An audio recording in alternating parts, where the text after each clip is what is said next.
पवित्र हनुमानगढ़ी की सीढ़ियों पर नमाज पढ़ाने वाले लोग हैं ये लोग।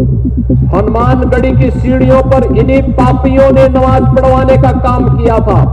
जैसे हनुमानगढ़ी आप भी दर्शन करने जाते हैं, पुरानी बातों हनुमानगढ़ी की सीढ़ी में कब नमाज हुई? सिद्ध करके दिखाओ, नहीं तो गद्दी छोड़ो झूठ बोलने के लिए। देश के सामने अयोध्या जी जैसे पवित्र क्षेत्र में आकर के तुम झूठ बोलते हो। कब हुई? कब हुई? यहाँ फोर्सफुली आने की कोशिश कर रहे हैं, फोर्सफुली आने की कोशिश कर रहे हैं, यहाँ पे फोर्सफुली आने की कोशिश कर रहे हैं, यहाँ पे ऊपर नहीं। भाई उस समय सोनम सर के पास स्टेज पर थे। इनका कहना था कि सोनम सर को गालियां दी हैं, उसके बाद स्टेज से उठा के गए हैं। जिस तरीके से हमारी दिल्ली पुलिस एसटीएफ यहाँ पर आई थी विदाउट ड्रेस में, सबसे पहले हमारे वॉलंटियर्सों को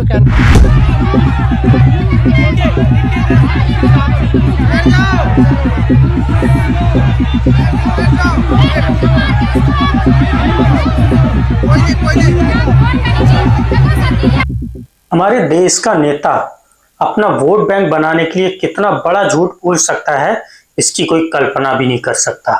और आज का दौर, आधुनिक दौर में अपनी सत्ता, अपनी कुर्सी बचाए रखने के लिए हिंदू मुस्लिम सबसे बड़ा मुद्दा रहता है।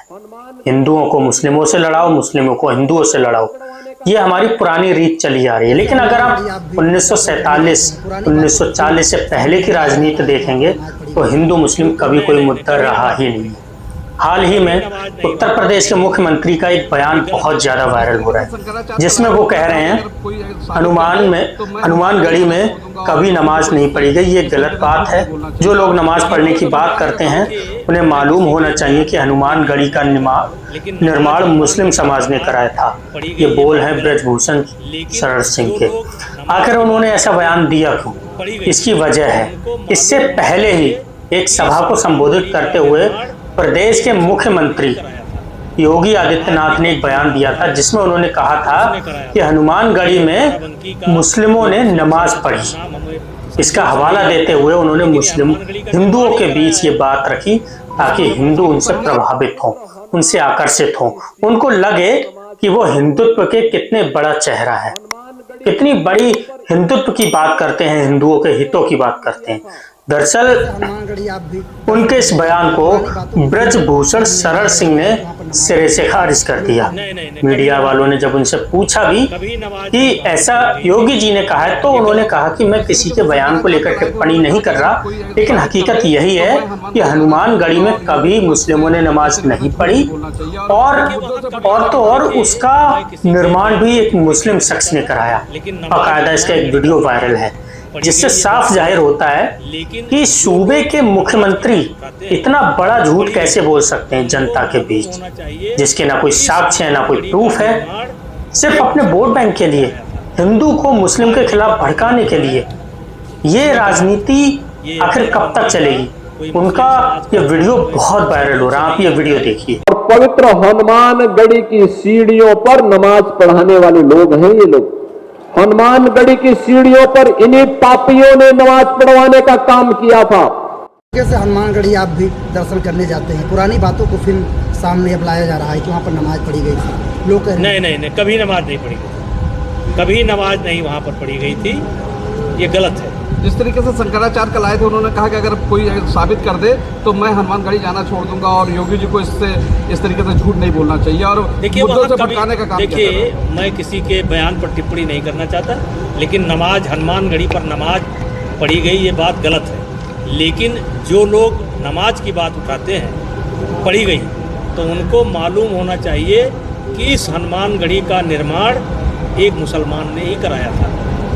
आज भी पत्थर लगा हुआ है, उसने कराया था। ये बाराबंकी का कोई मुस्लिम समाज का नाम हमें संजोग से नहीं याद है, लेकिन ये हनुमानगढ़ी का निर्माण ही कराया है मुस्लिम समाज के। साथियों, योगी आदित्यनाथ के इस बयान को लेकर सिर्फ ब्रजभूषण सिंह ने ही टिप्पणी नहीं की है। शंकराचार्य उनके इस बयान से बहुत आहत हुए, वो बहुत गुस्से में आए और उन्होंने अपना एक बयान दे डाला मुख्यमंत्री योगी आदित्यनाथ के खिलाफ।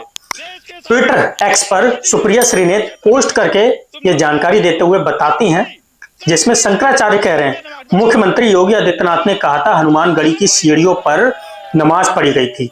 अब सुनिए शंकराचार्य अभिमुक्तेश्वरानंद जी को, हनुमानगढ़ी की सीढ़ी पर कब नमाज हुई, सिद्ध करो वरना गद्दी छोड़ो। झूठ बोलते हो, ज्यादा व्हाट्सएप पढ़ना उल्टा पड़ गया लगता है। ये उन्होंने बयान दिए थे मुख्यमंत्री आदित्यनाथ के लिए, क्योंकि उन्होंने ऐसा बयान दिया था, जबकि शंकराचार्य ने इसको सिरे से खारिज कर दिया। उन्होंने साफ साफ कहा कि मुख्यमंत्री झूठ बोल रहे हैं, ऐसा कभी हुआ ही नहीं। वो हिंदू मुस्लिम को आपस में दरार बनाने का काम करते हैं।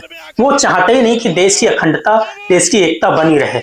अगर एकता और अखंडता बन जाएगी तो ये जो झूठा नकाब पहनकर घूम रहे हैं हिंदुत्व का, वो फेल हो जाएगा।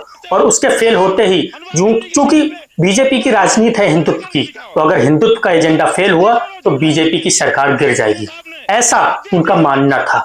और इसी को लेकर के मुख्यमंत्री योगी आदित्यनाथ के बयान को लेकर के उन्होंने गुस्सा जाहिर किया था मीडिया के समक्ष। साथियों, उनके इस वीडियो को काफी ज्यादा वायरल किया गया है, आप उनका ये वीडियो देखिए।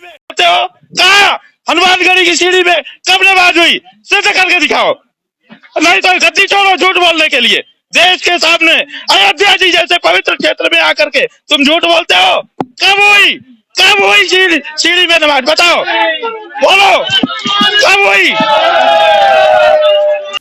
लोकतांत्रिक देश में अगर आपको कोई चीज पसंद नहीं है, उसकी जनता, उस देश की जनता को कुछ पसंद नहीं है और उससे हानि हो रही है, तो उसे प्रोटेस्ट करने का लोकतांत्रिक अधिकार है, क्योंकि यह देश लोकतांत्रिक देश है। लेकिन आज 18 जुलाई को कुछ ऐसा हुआ जंतर मंतर पर जिसकी किसी ने उम्मीद नहीं की थी। आज से ठीक 2 दिन बाद यानी कि 20 जुलाई 2026 को जंतर मंतर से संसद तक एक रैली निकलने वाली थी, जिसका आयोजन किया जा रहा था कॉकरोच जनता पार्टी की ओर से, जिसमें अभिजीत दीप के इसके फाउंडर और अनशन पर, हंगर स्ट्राइक पर बैठे सोनम वांगचुक जी इसका नेतृत्व करने वाले थे। लेकिन ठीक उससे 2 दिन पहले जंतर मंतर पर एक ऐसा सरकार की तरफ से या प्रशासन की तरफ से काम किया गया जिसने सबकी पैरों तले से जमीन खिसका के रख दी।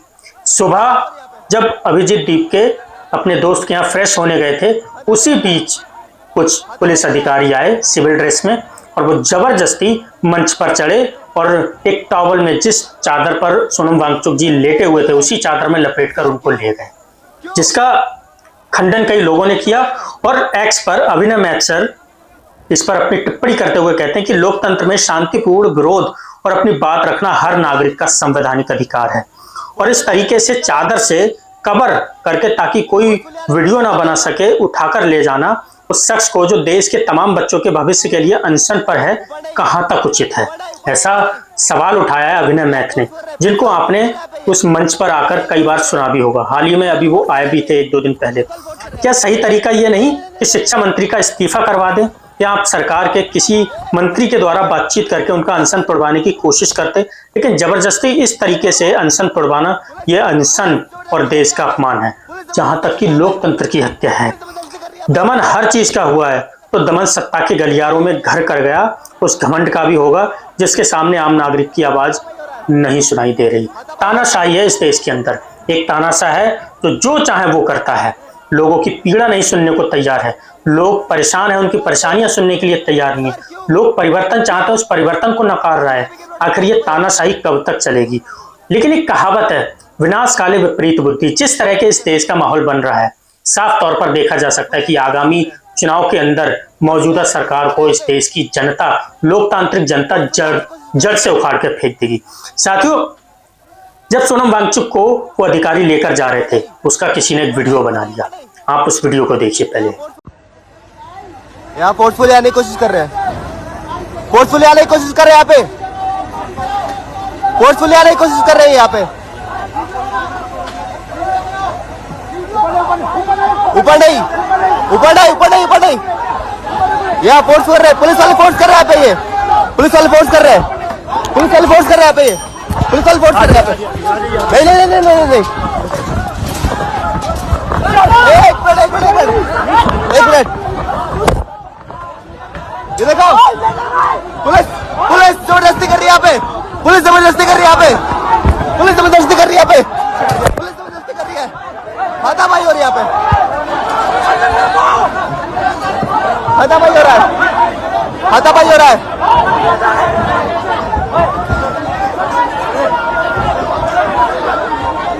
सीजेबी के प्रोटेस्ट में हाथापाई हो रहा है सर, क्यों क्यों सीजेबी के प्रोटेस्ट में हाथापाई हो रहा है? ये कर रहे हैं लोग। साथियों, जब ये कांड हो रहा था, इस घटना को अंजाम दिया जा रहा था, सोनम वांगचुक जी को सिविल ड्रेस में पुलिस अधिकारी लेकर जा रहे थे, उस वक्त मंच पर एक व्यक्ति उपस्थित था उनकी देखरेख के लिए, जिनको धक्का मारा गया। और एक नीतीश गुप्ता अपने एक्स पर ट्वीट करते हुए बताते हैं, 2 कौड़ी के पत्रकार जो ये बोल रहे थे कि सोनम सर को गाली नहीं दिया गया है, वो ये वीडियो देखें। ये लड़का बोलता है कि सोनम सर को भेड़िए की तरह, कुत्ते भेड़िए की तरह उठा के ले गए और पहले दोनों पैर पकड़े और बोला, उठ बे साले, बहुत हो गया। आप भाषा की मर्यादा देखिए। जो पार्टी अपने आप को सभ्य बताती है, उसके शासन काल में प्रशासन की भाषा को देखिए, उठ बे साले, बहुत हो गया। एक वैज्ञानिक को इस तरह भाषा का प्रयोग किया जा रहा है दिल्ली पुलिस के द्वारा। उन्होंने एक वीडियो भी रिलीज किया है, वो वीडियो भी आप पहले देख लीजिए। ये भाई उस समय सोनम सर के पास स्टेज पर थे। इनका कहना था कि सोनम सर को गालियां दी हैं, उसके बाद स्टेज से उठा के गए हैं। जिस तरीके से हमारी दिल्ली पुलिस एसटीएफ यहाँ पर आई थी विदाउट ड्रेस में, सबसे पहले हमारे वॉलंटियर्सों को क्या नाम है वो उठाकर पहले बाहर फेंके, उसके बाद सोनम सर को ऊपर क्या नाम है लेके गए। मैं पीछे से वहां से गया, उनसे बात करने के लिए मैं भी गया, तो मुझे क्या नाम है 2 लोग इस तरीके से उठाए, मेरे ब्रीड सर की क्या नाम है चोट लग गई है, ठीक। और सबसे बड़ी बात है कि सबसे पहले सोनम वांगचुक सर का क्या नाम है उन्होंने तुरंत दोनों पैर उठाया। ये बताइए, नोचते जैसे भेड़िए नहीं नोचते हैं, उनको भेड़ियों से भी बदतर नोचते हुए उठाकर एसटीएफ पुलिस लेके गई, और ये कहकर गई है कि उठ बे साले, बहुत हो गया ये। उठ बे साले, देश में वैज्ञानिकों की आज ये औकात रह गई है, उनको ये कहा जा रहा है उठ बे साले। 20 दिन से वो व्यक्ति भूखा था, इस तरीके से पैरों से उठा के ले गए, उसके ऑर्गन काम करना बंद कर देते, कुछ हो जाता, कौन रिस्पॉन्सिबल होता? अगर आप सबको देश में अगर एजुकेशन व्यवस्था नहीं चाहिए तो घर बैठे रहो, अगर एजुकेशन चाहिए, बच्चों का फ्यूचर चाहिए तो घर से बाहर निकलो। सोनम वांगचुक के लिए आवाज उठाओ, इन बच्चों के लिए आवाज उठाओ, नहीं तो इस देश में एजुकेशन व्यवस्था आज से मर गई। साथियों, जंतर मंतर से सोनम वांगचुक का किडनैपिंग का मामला शांत नहीं हुआ था कि जब अभिजीत दीपके को पता चला और वो मीडिया के समक्ष अपनी बात रख रहे थे, उस प्रोटेस्ट में अपनी बात रख रहे थे, तभी बीजेपी की एक महिला जिसने कुलदीप सिंह सेंगर के फांसी माफ बेल पर उनके समर्थन में नारे लगाए थे जंतर मंतर पर जाकर, उसी महिला ने अभिजीत दीपके के ऊपर स्याही फेंक दी। ये स्याही अभिजीत दीपके पर नहीं फेंकी गई, ये स्याही फेंकी गई उन 22 बच्चों के चिता पर जिन्होंने अपने आप को आत्महत्या के हवाले कर दिया, जिन्होंने नीट पेपर लीक होने के बाद अपने आप को सुसाइड कर लिया। ये स्याही उन 22 लाख बच्चों पर फेंकी गई थी जो नीट पेपर से प्रभावित हुए थे। इस महिला के घर में शायद ही कोई बच्चा होगा, मुझे नहीं लगता। प्रियांशु कुमार एक्स पर ट्वीट करते हुए बताते हैं कि जंतर मंतर पर आंदोलन कर रहे अभिजीत दीपके के ऊपर एक महिला ने स्याही फेंकी। आखिर अचानक से ये सब कौन करवा रहा है? साथियों, 20 जुलाई को ये यहाँ से रैली निकलनी थी, जिसको लेकर के ये पूरा तामझाम गढ़ा गया। एक दिन पहले वहाँ के एक बड़े अधिकारी, पुलिस प्रशासनिक बड़े अधिकारी को हटाया गया और दूसरे अधिकारी को लाया गया, और अगले ही दिन सुबह इस तरह की घटना को अंजाम दे दिया गया। ये साफ तौर पर जाहिर है कि ये हो ना हो एक षड्यंत्र रचा गया है ताकि सोनम वांगचुक का अनशन तोड़वाया जा सके और यहाँ से ये जो प्रोटेस्ट हो रहा है इसको खदेड़ा जा सके। लेकिन वो शायद ये भूल चुके हैं कि जिस तरह से सरकार इन पर दबाव डाल रही है, लोगों को मजबूर कर रही है, लोगों को अगर आप किडनैप कर लेंगे तो आपको क्या लगता है प्रोटेस्ट खत्म हो जाएगा? नहीं, एक को किडनैप करेंगे 10 और आकर के खड़े होंगे, और वही हो रहा है। अभिजीत दीपके ने ऐलान कर दिया कि अब से जब तक सोनम वांगचुक सर इन लोगों के कब्जे में हैं, तब तक आज से ही वो हंगर स्ट्राइक पर बैठ गए हैं, अनशन पर बैठ गए हैं। मैं आपको इस वीडियो के साथ छोड़कर जा रहा हूँ, आप ये वीडियो देखिए पहले, और आपसे विनती है कि अगर आप चैनल पर नए हैं तो चैनल को सब्सक्राइब करना बिल्कुल ना भूलें और हमारे वीडियोस को लाइक करना तो बिल्कुल ना भूलें। जय हिंद, वंदे मातरम।